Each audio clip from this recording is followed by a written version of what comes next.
Bonjour à tous, bienvenue sur la chaîne Juste Monnaie. Aujourd'hui, je vous fais une nouvelle vidéo dédiée à YNAB parce que j'ai reçu fin septembre un mail annonçant plusieurs nouveautés très intéressantes sur l'outil et franchement, je trouve que ça mérite qu'on en parle. Alors si vous utilisez YNAB ou que vous envisagez de le tester, restez bien jusqu'à la fin parce que certaines fonctionnalités peuvent vraiment changer votre manière de gérer votre budget au quotidien. On va voir ensemble ce qui change dans l'onglet Accueil, le nouvel affichage des dépenses, les nouvelles options pour ajouter des transactions et une petite surprise aussi réservée aux utilisateurs Apple. Alors, première nouveauté, c'est l'onglet Accueil qui a été totalement repensé. Son objectif, c'est d'afficher vos priorités budgétaires du moment de manière claire et intuitive. C'est un vrai espace central, un tableau de bord pour suivre ce qui compte vraiment dans votre budget. Par exemple, moi j'ai épinglé mes deux catégories à surveiller, l'alimentation et les livres, parce que c'est là que j'ai tendance à dépasser chaque mois. Alors dans cet onglet, vous pouvez suivre la progression de vos objectifs du mois, repérer les alertes d'action et surtout continuer à travailler votre fameux objectif YNAB, prendre un mois d'avance sur vos dépenses. Et en bas de cette page, vous verrez aussi une nouveauté sympa, une section pour vous.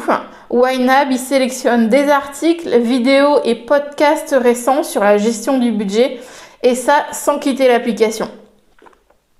Et juste en dessous, vous avez aussi un lien direct pour contacter le support si besoin. C'est pas mal pratique. La deuxième nouveauté, c'est le nouvel onglet dépenses ou spending.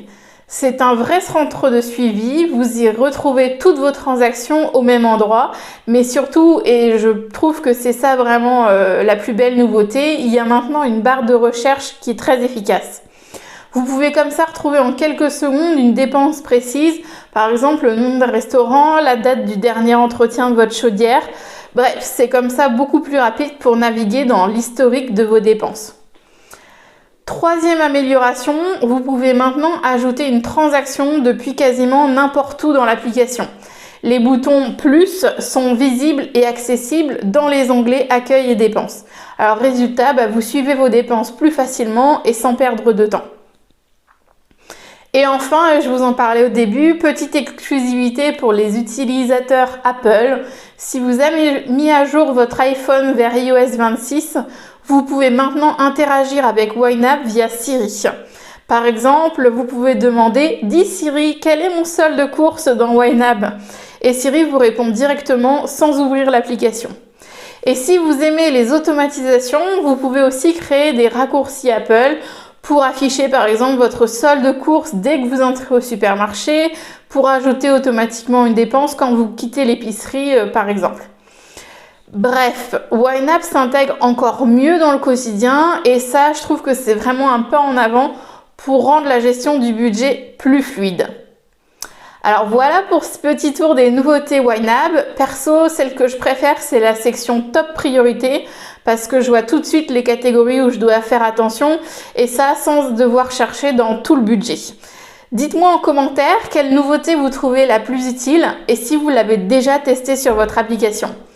Et si vous n'avez pas encore YNAB, vous pouvez le tester gratuitement pendant 34 jours. Je vous mets le lien en description. Et pendant cette période, sachez que vous pouvez aussi profiter de mon accompagnement gratuit par mail pour vous aider à bien prendre en main l'outil pendant votre période de test. Alors merci d'avoir regardé, pensez à liker la vidéo si elle vous a été utile et à vous abonner pour ne rien rater des prochains sujets. À très vite pour une nouvelle vidéo.